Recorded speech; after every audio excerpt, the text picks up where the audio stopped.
Hello, everyone. This is Liz Faircloth, your host for today. Very excited about today's webinar, and welcome to one of our InvestHER webinars. If you're new, if you're someone like Belinda, hey Belinda, one of our Strive members, please share in the chat box where you're calling in from, where you're zooming in from. As we get Ginny up and running here, I promote Ginny, and just please, there she is. Please share in the chat box where you're calling in from and like what you're looking forward to. What is your intention with today's webinar? Because quite honestly, hey, Ginny, how are you? You're muted, my dear. Yes, I am. Can you hear me now? I can hear you now. How are you? I'm great. How are you? I'm great. I'm great. I'm excited to introduce you here. But as everyone's getting on to the webinar, something I'm listening to in a book I'm reading is intentionality is everything. And we have the same way of thinking about our webinars that we do and our meetups, right, Ginny, and our Strive mentorship program. I want you to really think about, what do you want to get out of this call? What do you want to get out of this webinar? What is your intention for being here with us? We are live with you. This is not pre-recorded. Ginny is taking time. I'm taking time. Our team literally did a lot to just put this event on for you. And we take that seriously. So what is your intention? What do you want to learn?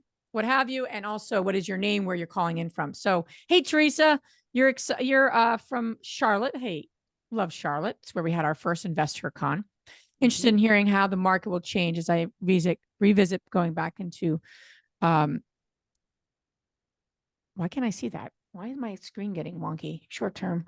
Oh, single family homes. I'm sorry. I thought the chat box was popping up. Okay, cool. Thank you. Awesome. Hey, Belinda. So excited to be here.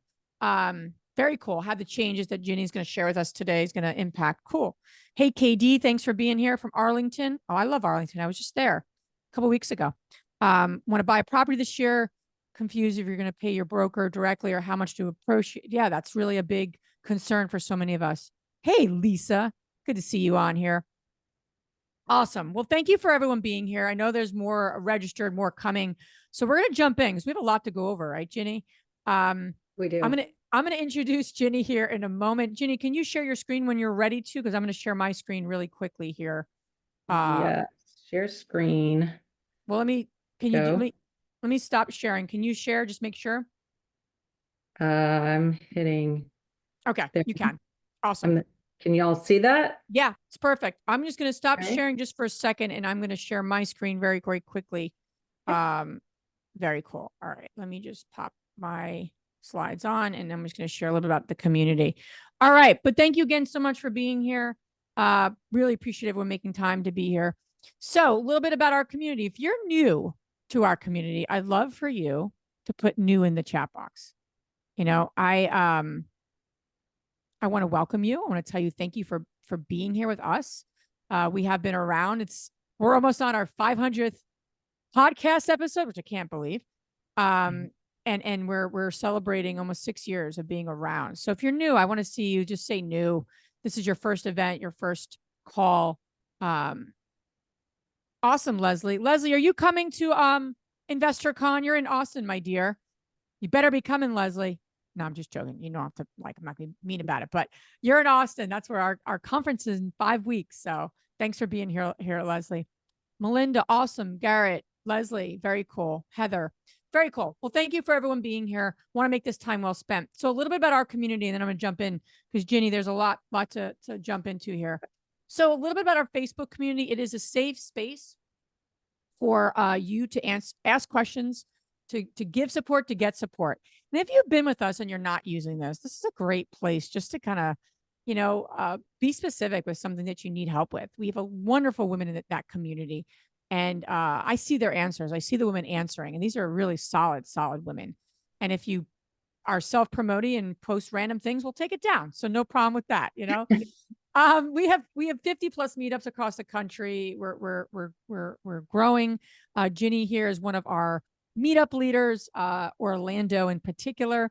And this is really a safe space in terms of in-person where we're going to coming together to support each other. So highly encourage you on here to check out if you have a meetup in your area. If you don't, we're always looking to have women start those and to really have those local connections. So highly recommend that. Ginny here is our amazing team lead for our InvestHER org. And this is really excited about this because really what we came together on, Justin and I, few years ago, and said, you know, how great it would be to have a team, have a team of our kind of our bridge arm of our ecosystem, if you will, that's women real estate agents that are also looking to grow their investments. And that's really what this stands for, is, you know, women who are agents. Ginny's at the helm of this. And Ginny, you could put your contact info in at the end, obviously, for women to connect with you further, of course. But that is something we are growing and going to be doing more and more about in the coming months here. So stay tuned. But we have a great group of women now, and we're growing that. So, all right. And then our free webinars, we have twice a month. One of these, obviously, Ginny is doing here. We do them all the time. Just get those at our website at /events, and you could keep posted on all the cool topics we have, all educationally based. And then if you've been living under a rock, or you just haven't heard, we have our InvestHER Con coming up June 2nd to 4th. We have so many phenomenal details, because like now it's like 24/7 InvestHER Con prep right now we're in. We have so many amazing details for you that are coming. This is going to be in Austin. It's a 3-day event, 30 speakers. Theme is going all in on your financial future. We just are literally pouring our team, our resources, everything into making sure this is literally the best 3 days of the year for you. So if you're coming, invite your friends. We encourage you to come in groups, just like you go for like the mud run. Just women went to go see Barbie. They're going to see Beyonce. Well, come to InvestHER Con together, because that is all about creating your financial future together in a fun, powerful, and very, very authentic way. So I want to encourage women. There's still tickets left. We will hit capacity, but we do have tickets left. All right. Lastly, but not what's it called? Last but not least, we have our Strive mentorship program. Ginny and a few women here on today are also part of our Strive program. Just something to note. So many people ask us, well, what are you doing for women growing their portfolios, 5 to 10 deals, and they're really looking to take the next level? This is what we're doing for those women. So check that out. We do a lot of great things where we're serving women very holistically. And it's all about playing with women at the same level, right? Interacting with women, connecting with them, your peers, your mentors. So more to come there. And then lastly, InvestHER Con. Just come and enjoy that conference with us. We're working really hard to put a phenomenal event on for you. All right. That is my announcements. That's what I got. Ginny. So I've known Ginny for some time. Ginny is one of our first women to join us at Strive. Yeah. She's been one of our first InvestHER meetup leaders. And Ginny leads our InvestHER org, which is all about the real estate agent side. So Ginny is a key team member for us, key partner of ours at InvestHER. She's a phenomenal woman. And really, I'm excited about getting to talk about today. I know very little. I know what's going on, but I'm excited personally to learn, how do I, as an investor, set myself up for the most success? Because remember, everyone, and Ginny, I'm going to give the floor to, whenever there's news or something, especially this is an election year, we all know, I don't care which side of I don't even care who you're voting for. Not that I don't care, but it's not about that. This is an election year. And whenever we get news of something, who's in office, who's not, what policies they're putting out, we can either get annoyed about it, or we can say, where's their opportunity with this? How do I win with this? Whatever this is. So this is just another opportunity, right, Ginny, to do that. How do I really set myself up for success? That's the thinking I want you to have. Not so much as it's good or bad, right or wrong, but how do I win? How do I thrive? Right. So without further ado, Ginny, you have the floor. Thank you so much, Liz, for having me. I'm excited about this because I've been consuming it for 2 months. And so I'm loving talking about it. Okay, let me try to share my screen here. And just a quick housekeeping. We kind of want, you're going to have questions for Ginny, especially with this topic. So please put your questions in the Q&A box. Don't put them in the chat box. And I'll be coming back on about 20 of or so. We'll field questions. We'll get your questions answered. That's why this is live. We're here to serve you. So please know that that's the case. So, all right, Ginny. All right. Can you all see my screen okay? I'm assuming yes. Okay, good. So let's talk about this settlement. It started with, this is just jumping in, but it started with some people in California that went after their brokers for basically controlling the compensation and not allowing there to be any negotiation. So what I want to do is give you guys, some of this is going to be overview, but for those of you that haven't heard it, I just kind of want to break down what a transaction looks like from a seller's perspective and a buyer's perspective. And then we're going to jump into what the MLS says, what the litigation was, and kind of what is actually said, because there's so much misinformation out there. I mean, even our president misspoke about what's really worded here. So I want to just make sure we're all clear on how a transaction breaks down, and then we'll get into the details of it. So from a seller's perspective, working with a real estate agent, it's pretty common. The way it works is we go out and we choose an agent, and a lot of times a seller is going to interview more than one and discuss what they want, right? So our job is to go in and find out, okay, what does the seller think about their property? What can we determine about it? Then we'll talk about our compensation. So an agent is required to go in and ask to be paid from a seller and talk about what that compensation looks like, and also the duration of the contract. So, a few years ago, things were just flying off the market and you didn't really have to worry so much about time on the market. Today, that's very different. We've got much longer days on market, and sellers really have to be prepared for a longer transaction. So then we get to listing the property. So the agent goes in and assesses the property and determines kind of what the listing price would be, which doesn't always agree with the seller. Sometimes they're at different, well, I think my home is worth more. Well, the market says different. So our job is to go in and determine what we think a buyer's willing to pay. And we price it. Then we also have to discuss right now in this market, price pacing. I don't know if you've ever heard that term, but with these longer days on market and not knowing where our market's going, because we're in this kind of what Anna Kelly likes to say is stagflation. We're in the stuck place where we need to talk about this taking longer than it used to. And so what I do is I say, okay, we're going to start at this listing price, especially if we don't agree on price.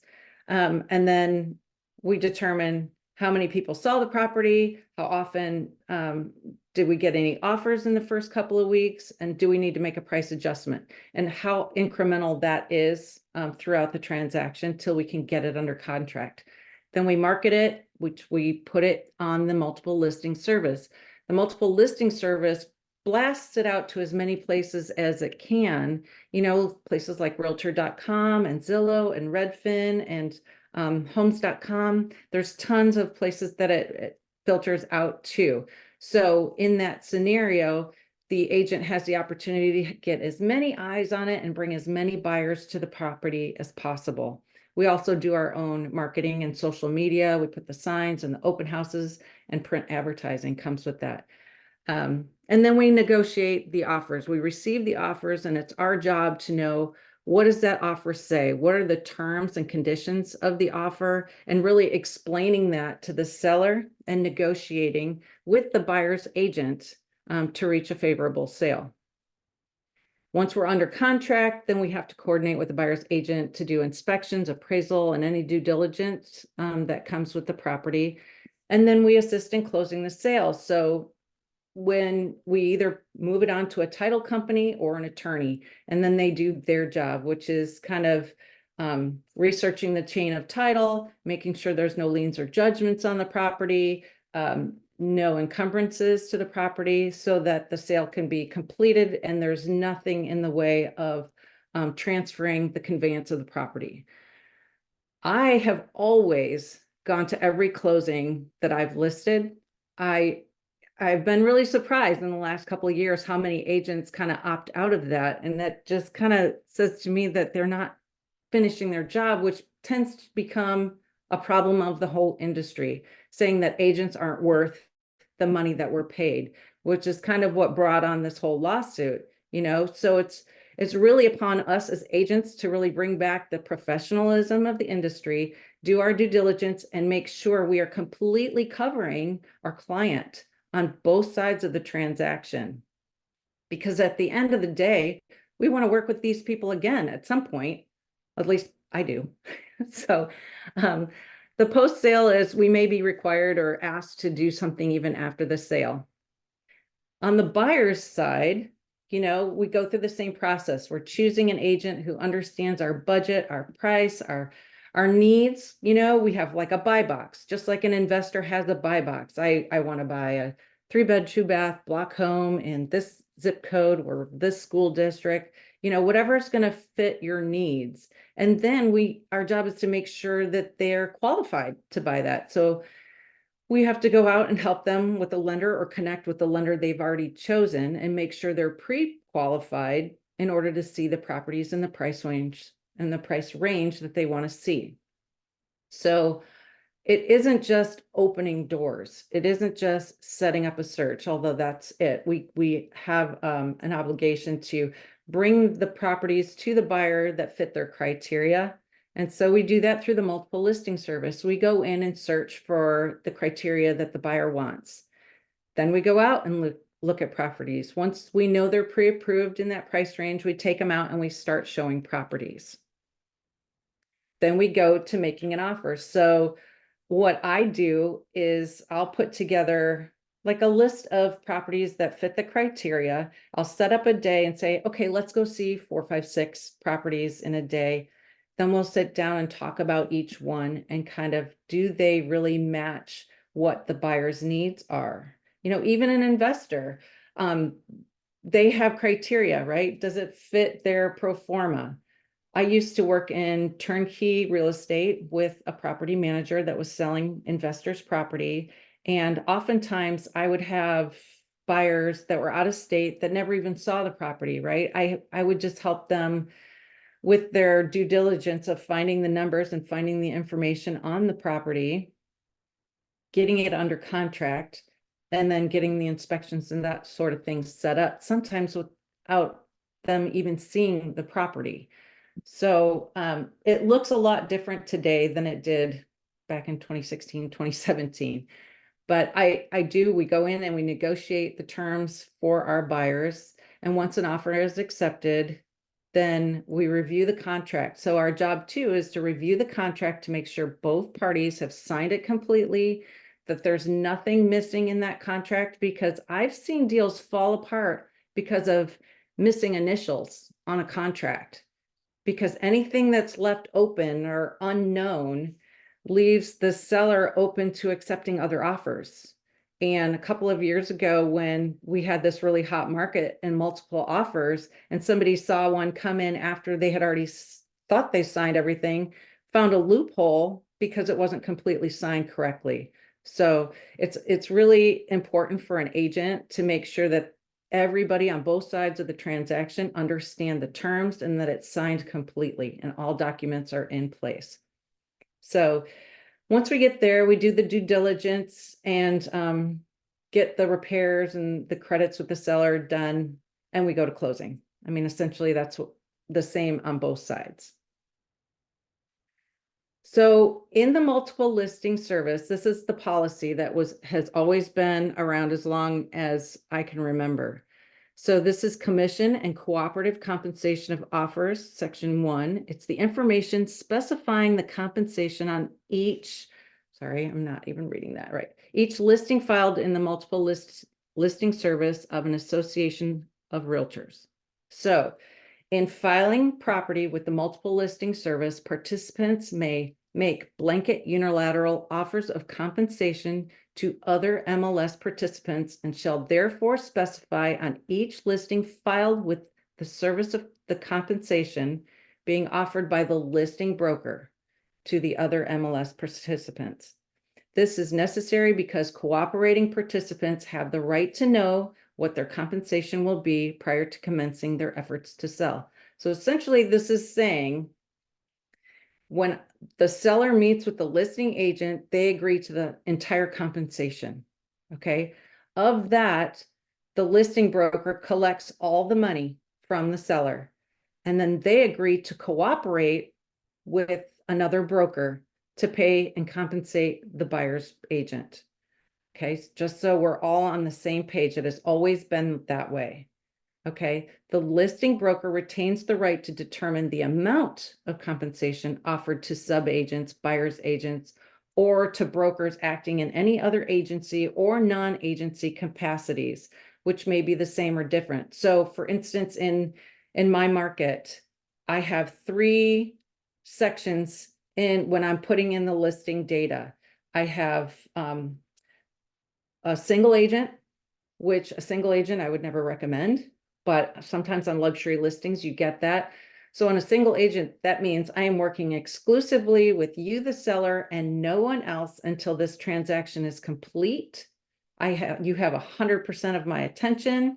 If you tell me to get you coffee at 9:15 and be there in the morning to show your property, that's what I'm doing. Okay. Then there is a transaction broker, which is how myself and most agents act.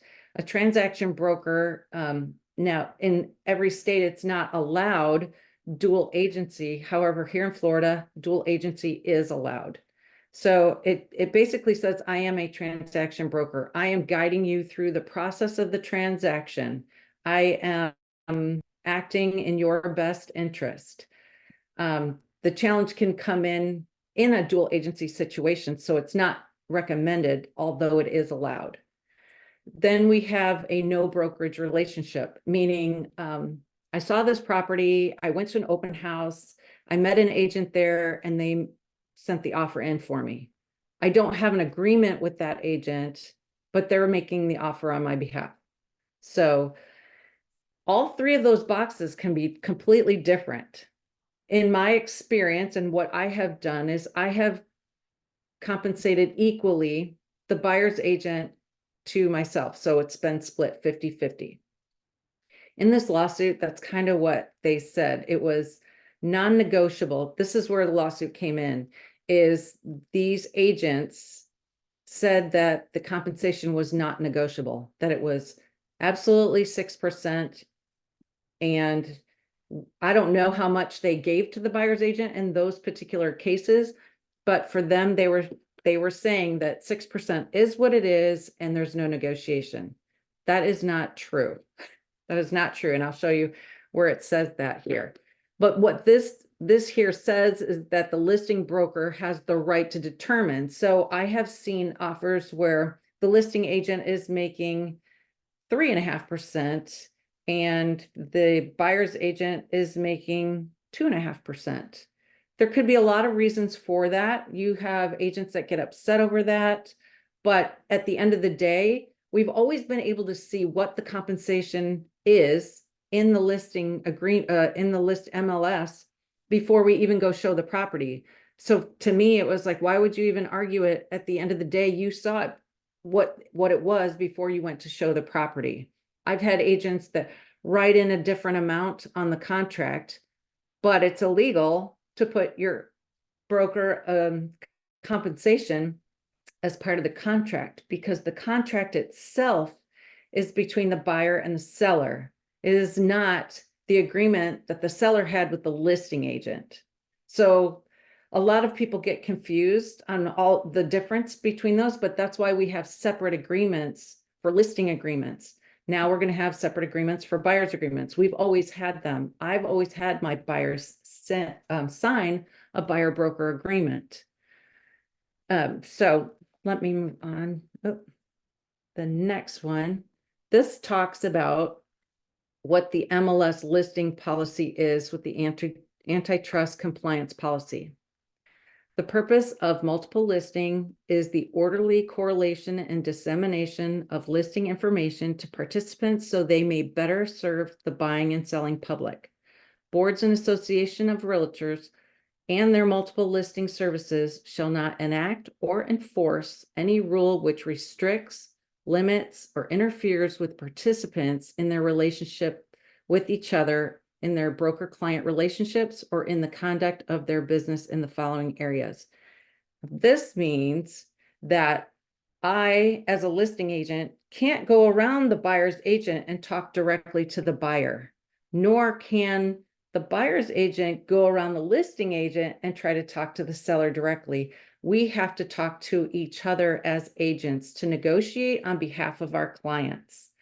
Has there been situations, and this happens a lot, especially in wholesale situations, where like, can I just talk to the seller? Can I just try to negotiate some terms, sometimes creatively, because it can help them? You know, sometimes there's challenging situations that an agent wouldn't understand, and we try to get in front of a seller to help them understand a different way of doing things. In this, it's saying you can't do that. Now, I would say unless both parties have something in writing where they agree to it. So here it says boards and associations of realtors and their MLSs shall not fix, control, recommend, or suggest the commissions or fees charged for real estate brokerage services. Fix, control, recommend, or suggest the cooperative compensation offered by listing brokers to potential cooperating brokers. So this is the tricky part, right? I mean, you go in for a listing and it's been common, well, more common now is 5%, but it's been 6% for many, many years. That's been what people say standard. We're technically not supposed to say standard. We're supposed to ask what the seller will agree to pay us. We have to go down and lay out what we're doing, what our services are, and what we're asking to be compensated for. We cannot control or say this is not negotiable. Everything's negotiable when it comes to compensation of agency fees. So this is what has gotten people in trouble, is this very thing right here. And this is what brought up the lawsuit, was some agent saying that it's not negotiable. It is.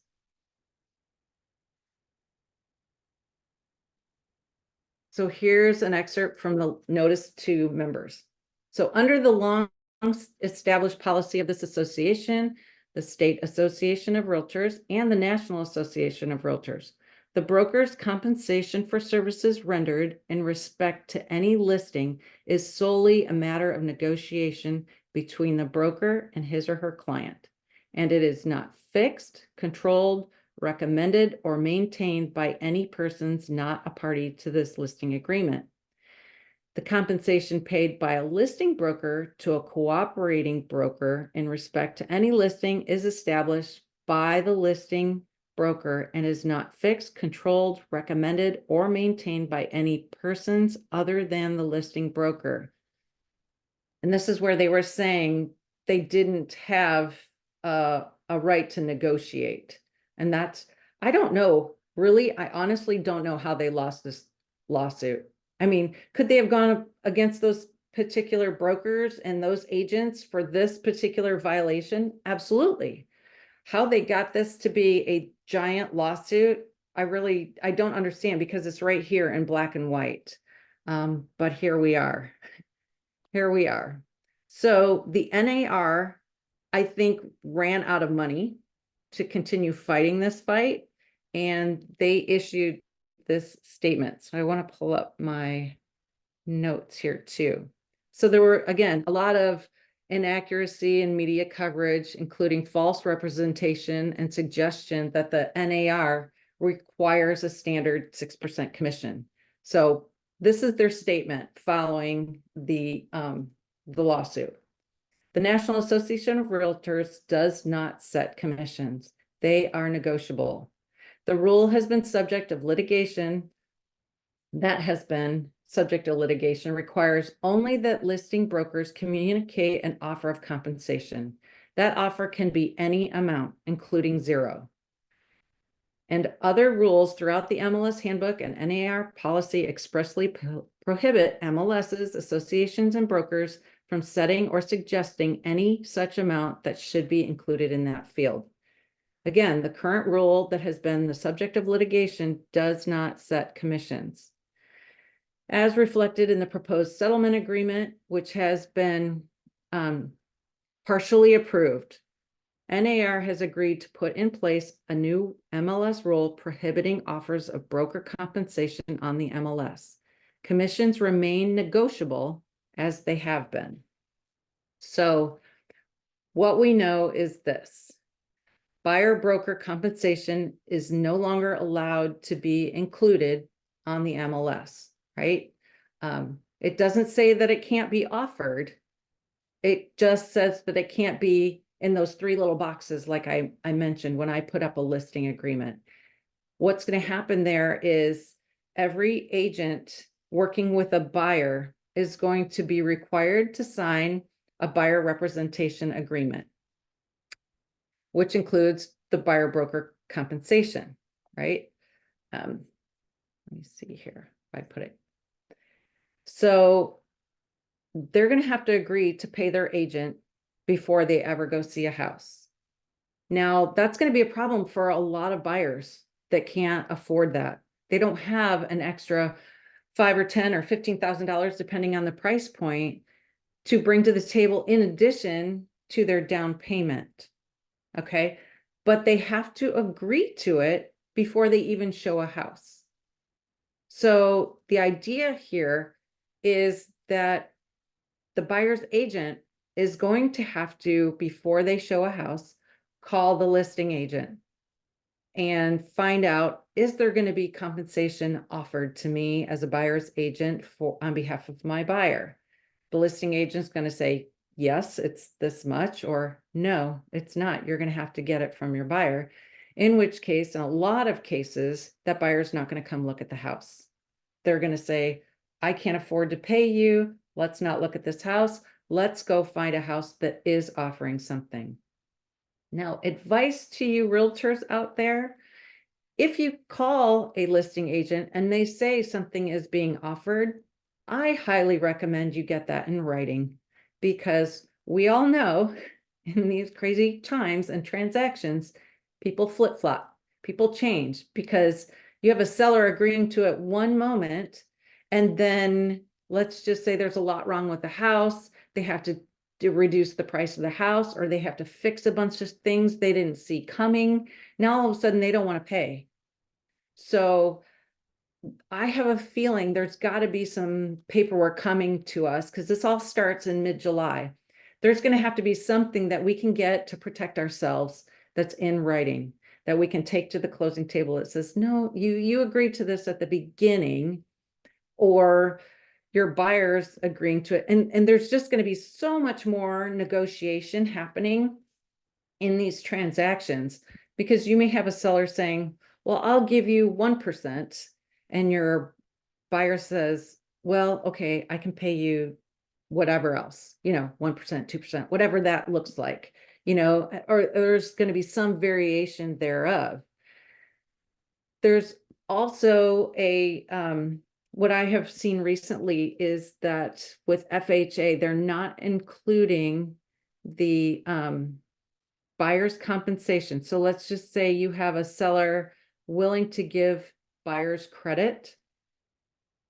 They're not including that in the loan, as far as I understand that right now. Now, of course, everything is just kind of in flex right now, because we don't really know until it's all final, which could be the end of the year. So from July till the end of the year, we hope something's going to be put in writing that gives us all more information on how the loan process is going to work and how we're to transact as realtors. So, but what we do know is starting, and I'm starting right now, is this buyer representation agreement has to be signed. Now, there's also a little trick to this, right? Because you'll have buyers that work with a lot of agents, and whoever brings me a deal, well, they need to know that if they sign a representation agreement with an agent and then they go write an offer with a different agent, they might be sorely mistaken when they find out they have to pay two agents, because they signed that agreement. And if that agent finds out or can prove that they have represented or have this agreement in place, and this buyer went with somebody else, I mean, that's going to be a big problem. That's going to be a big shock. And so things are going to change. We're gone are the days are from, hey, let me go see that house and just kind of take a look. That's gone away. And so you're going to see a lot more virtual showings or videos online of the interior of the house. I think that listing agents are really going to have a challenge with buyers going directly to them to see the house and then bringing in an agent. So we're just kind of in this really tricky place right now. Like, how do we transact? How do we navigate this forward? The seller still can offer compensation, like I said, through credits to the buyer at closing. And it can be advertised. It just can't be advertised in the MLS. So the broker can have their own website where somebody can go and see the listings and see the offer of compensation there. I think that you're going to have agents tell people where to find it in the realtor remarks. And, we'll figure this out. We'll figure out, okay, what are the ways we have to do this to communicate? Because when I sit down with a seller, I am not advising them not to pay compensation to a buyer's agent. I want as many people coming to the property and seeing it as possible so that I can get the highest and best offer for my client. The thing with the compensation and the seller credit, it allows the buyer to have the money to pay their agent. That buyer rep agreement, it says that the buyer is paying their agent. So the credit can come from the seller, but it goes directly to the buyer. Buyer can use it for whatever they want, closing costs, prepaids, that kind of thing. But they can also pay their agent with it.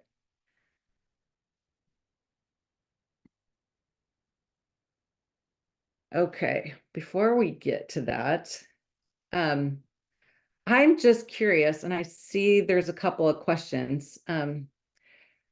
What I think is happening here, what we're going to see here is when a buyer tries to go directly to the listing agent, this is where I see a lot of new lawsuits coming up, because I think you're going to have agents that don't answer the phone, agents that, unless they're going to get dual representation. So, and not in every state can you even do this, but you're going to see pocket listings with inside brokerages where you're not going to see these properties even go on the MLS until they've had a chance to really flesh it out through their own brokerages and see if they can't find their own buyers.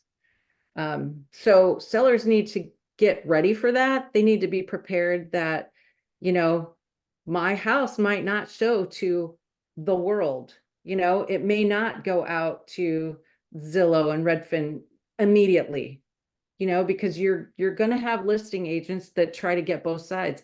We're also going to find, the agents that aren't so reputable sign a listing agreement with a seller that says, hey, I want 5% or 6%, whatever that is, and not offer any compensation to a buyer's agent. So they're trying to get both sides. Or you're going to have a buyer's agent still try to collect it from their client and also the listing agent. That is going to be a lot trickier. So from what I understand, if you sign an agreement with your client as a buyer's agent, let's just say you've agreed to 2.5%. Okay. That's kind of what you see often. And the seller is offering 3% to the buyer's agent. That buyer's agent does not get to have 3%. And you need to know that. That buyer's agent is only getting 2.5% because those agreements are probably going to have to go to the title or the attorney at this point. If there's an extra 0.5% offered from the seller or the listing agent, that's going to the buyer towards their down payment, towards their closing costs or whatever it is. So just be sure, agents, that when you're negotiating your agreements, that you understand whatever's on that paper is all you're getting, even if it's different from what the seller is offering. So if they're offering less, you're going to have to negotiate something with your buyer. If they're offering more, the buyer's going to get that compensation. Ginny, do you want to take a couple questions? Yeah, absolutely. Okay. Okay. Could there be a scenario where the buyer's agent double dips on the seller side and the buyer side? Yeah. I mean, it's going to be a little more difficult for the buyer's agent to do that rather than the listing agent. I think I see the listing agent doing that much easier than the buyer's agent, because like I said, you're going to have an agreement. And if it's over that, according to these new rules, the buyer gets the difference, not the buyer's agent. There is nothing written about the listing agent. So if the listing agent takes 5% and doesn't have it written specifically with the seller, that whatever seller credits are given are included in that compensation they're paying their listing agent, the seller could be in trouble, either paying it twice, or the listing agent, taking more than they should. Got it. Makes sense. Okay. Another question. Will a buyer have, hey, Teresa, haven't seen you in a while. Nice to see you here. Will a buyer have the option to go directly to listing agents to purchase directly from them without having to pay them and additional fees? I understand this may be risky as one agent can ethically represent the interests of two parties. Yeah. So you can, I see a lot of investors are probably going to do this. You can go directly to the listing agent. However, I would still get something in writing from that agent on how this is going to roll out, because their duty is to the seller. Yeah. And as easy as transactions can seem, especially new construction is a perfect case in point. New construction, how many times have you seen where they don't want you to do your inspections outside of their people, or you can't have post inspections or on the way inspections, and then at the end of the day, the buyer's like, but I didn't know. The problem is they worked strictly with the builder and their people and didn't have their own representation. Same is going to be true on any residential home. You don't have anybody that has your back unless you're extremely knowledgeable and can do it all yourself. And there are a fair amount of investors that can do that. I would just highly recommend you at least pay a flat fee to an agent to review your documents and make sure you have everything done correctly. It'd be worth it to do at least that. Yeah. Makes sense. Okay. I'm just going to roll through all these. If the listing broker gets to decide how much to offer to buyer's agent, according to the MLS policy, why does the Texas listing agreement have paragraph 8, cooperation with other brokers, which states how much listing broker will pay? Mm-hmm. Even though my last sale had these percentages filled out on the listing agreement, my listing agent negotiated something different with the buyer's agent. Well, okay, so cooperation is the key here. The listing agent's broker has the power, which means throughout the transaction, they can negotiate differently. So I'll just share the last transaction I just did. I was the buyer's agent. The listing agent had a very, very difficult seller. She wouldn't budge a nickel for anything. And at the end of the day, my buyer really wanted the property and the listing agent really wanted to get rid of the seller. Okay. So between the two of us, we both negotiated our commissions to make the deal happen. Whether it was, and we both contributed to the buyer to finish the transaction so that it could be done. Because sometimes at the end of the day, I had shown this buyer 30 houses. I was ready to be done. I was willing to take less money.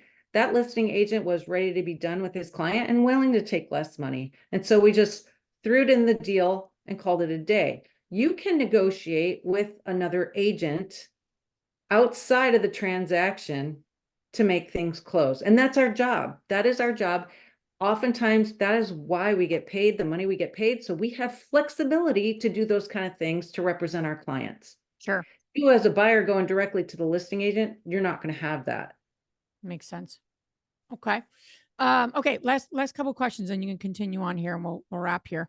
In a state where dual agency is not allowed, the listing agent won't be able to show the buyer the listing because they can't sign an agreement with the buyer, right? That's correct. They are going to have their own representation. They're going to have to sign those buyer broker agreements and agree to compensating their agent. Their agent is going to have to work with the listing agent. And because again, here's a scenario. I think as a buyer, I can't go, or as a buyer's agent, I can't talk directly to the seller and ask them to pay me. I have to do it through the listing agent. That whole thing about the client, agent relationship, we cannot go around each other. We have to work, and that's going to be difficult. I think that's going to be difficult with some Yeah. agents. I think this whole thing with transactions is going to be much more cumbersome than it used to be. Sure. Okay. And then if a buyer's agent has to get a signed agreement before a showing, then won't a listing agent acting in a dual role also have to get a signed agreement with the buyer before they show the seller's home to them? Yes. Yes. A listing agent. Well, okay. So here's the thing. A seller can open their house to anybody they want. And so are we going to have sellers that put a manual lockbox on the door and say, go see it? I don't know. I suppose it depends on the type of property and where it is. I think that opens sellers up to huge liability. But we're going to see stuff that we've never seen before, I think. I think listing agents are going to be overwhelmed by tire kickers who just want to see the property and they're not willing to. You're going to see listing agents asking for compensation to go open the door until they have an agency agreement, because you can do buyer representation for one property. So I can carry around a piece of paper that says, I'm going to open this door for you. And if you want to buy this house, I'll write an offer for you. And then we're done. Our transaction is done. Yeah. So I might have to have one for every single house I show, unless I can get them to agree to a unilateral contract with me for a certain amount of time. Okay. Yeah. Lot to consider. And I didn't mean to interrupt you, Ginny. Do you have where are you? Do you have a few more slides? Yeah. A few more? Okay. Yeah, just a couple more slides, Yeah. because this is where we're talking about pivoting, right? Right. Real estate agents, this is going to be, I think, a really challenging time for us till we get the swing of things, till things normalize out. And so considering real estate investing, if you haven't already, is something you really need to put into your toolbox. And there's a lot of reasons, right? You're diversifying your income. With multiple streams of income. I can tell you that that's been huge for me, having multiple streams of income, figuring out different ways, because we're seeing agents leave in droves and getting part-time jobs because they are not making the income they used to make. With you also have the advantage of market knowledge. You know your areas, you know how to price things, and you can make better informed decisions. You have more access to the deals. You see things before the buyers or the general public sees them.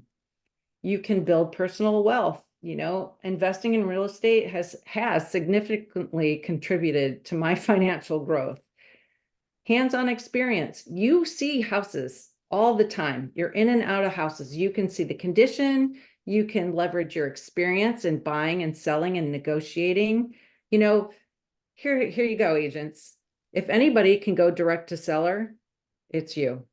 Or negotiate direct with the listing agent, it's you. Those are huge reasons to jump in right now, because we are going to have some shaky ground for a few years where agents have a higher advantage than most. That's what I believe is going to happen. Yeah, makes so much sense. Okay. Very And cool. start small, network with other investors, use the people that the contractors, the inspectors, things like that, where you can build relationships now, even when you're helping other people, build those relationships and keep them in your own toolbox to use for yourself. and educating yourself. Like, this community is huge. This is such a good place to learn. There's so much free education like this out there. So really stay plugged into the InvestHER community. And then leveraging financial planning, working with advisors. Those are all great ways to really get into real estate investing. So there you have it. Awesome. Yeah, we'll put that where, and you want to share a little bit about this, and then I want to take another, and please Yep. encourage you to, we have time for like one or two more questions. So anything that's on your mind to Yeah, ask, and just share a little bit I would love to about talk this, about it. Ginny. Yep. So I lead the InvestHER Group with eXp Realty, part of our investor community. And we are looking for agents who already have their business figured out, but they don't quite have this investing thing figured out, And what I say is, you need to figure out one, make sure your agent business is going and you get that, you understand that. But now you're ready to take the next level and start investing and adding to your own portfolio. I would love to help you in any way I can. Even if this isn't a good fit, it's great to find out. So my information is here if you want to book a call with me and just talk about what your options are. Yeah, and if you can, as I'm asking the last question here, I'd love for you to put that link in the chat box so people can just take it and Sure. click on it. Mhm. Okay, Justine, you are asking, do we know if this decision will be appealed? I'm assuming the overall decision, I'm assuming. I don't see them appealing this. They're trying to cut their losses. They're trying to because the DOJ has come back and tried to reopen it. I don't know if you guys noticed that they are still trying to come at us again. So this is not over. Now, if they approve of the full payout, which is supposed to be paid over the next 4 years, if they approve this full payout, I can't even say then is it completely done, because honestly, they started this years ago. They started this lawsuit years ago, and they just keep at it and keep at it, and they finally wore somebody down to take it.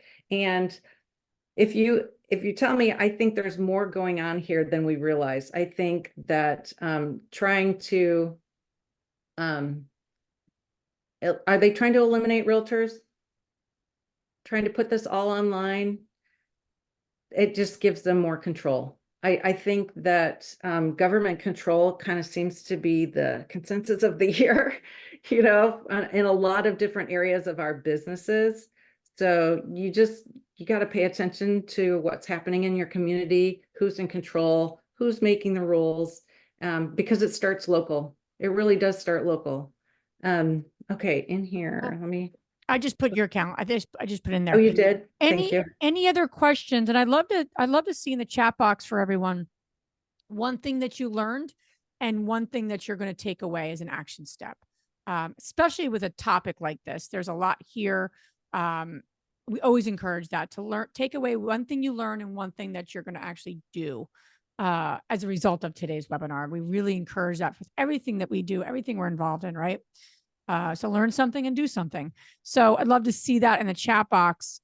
And please put any other questions you have in the Q&A box, and we'll field another question, and then we'll keep moving and rocking and rolling, as they say. I'm not going to go until I see actual takeaways. All right, there we go. Thank you, Shelley. I'm looking. Yeah, not looking forward to this. Definitely going to be doing more investing. Good. Stick around, Shelley, and tap our community and our resources. Belinda, you're going to follow with Ginny. You know where to find her. Yeah. Yeah. I think cool. there's going to be a lot more lawsuits to come. It's not going to be centered around this particular lawsuit, but I think the DOJ thought they were doing something good, but there's so many unintended consequences of this lawsuit that they didn't ever consider. They never talked to agents. They sure didn't talk to both sides, buyers and sellers, because here, what are veterans going to do? We haven't even heard what's going to happen with veterans who are not even allowed to pay their agent. So, it's really going to knock out people that already have a challenge getting into a home. So, and I think with investors too, you guys, we're not out of this. We're not like exclusive, like this is easier for us now. I don't believe that's the case at all. I think there's just going to Yeah. be so much more paperwork and things that we have to look out for that, guys, working with somebody who's knowledgeable is so important Yeah. to protect yourself. This is kind of like insurance. Yeah, true. And getting the fact finding. That's why Mhm. we're so committed to getting such a strong group of women and women that are actually investing together. And that's why we are pouring ourselves into InvestHER Con. I'm not trying to plug the conference, but when you have women who are in the business at very different areas of the business, you can get your questions answered for so many different things and like one-stop shop. And I Yeah. think that's really a value, right? To tap the resources around you. And that's what we're trying to do is pull that together on a local basis, regional basis, national basis. So you don't feel like you're in the dark and you can get the right information at the right time. So important, right? So I'll be at I, InvestorCon if any of you have questions. yes, yes, and with everything, appreciate everyone's time. Learn something, do something, and that's the key to it all. And please join our next webinar. We do a lot of free events, free content to support you. And for those who are coming to InvestorCon, I'll see you in a short 5 weeks. Those who are not, please consider it. We'd love to meet you, connect with you, and support you on your journey. So thanks so much again, Ginny. Appreciate you so much. Thank you. Thanks, everyone. Bye, everyone. See ya.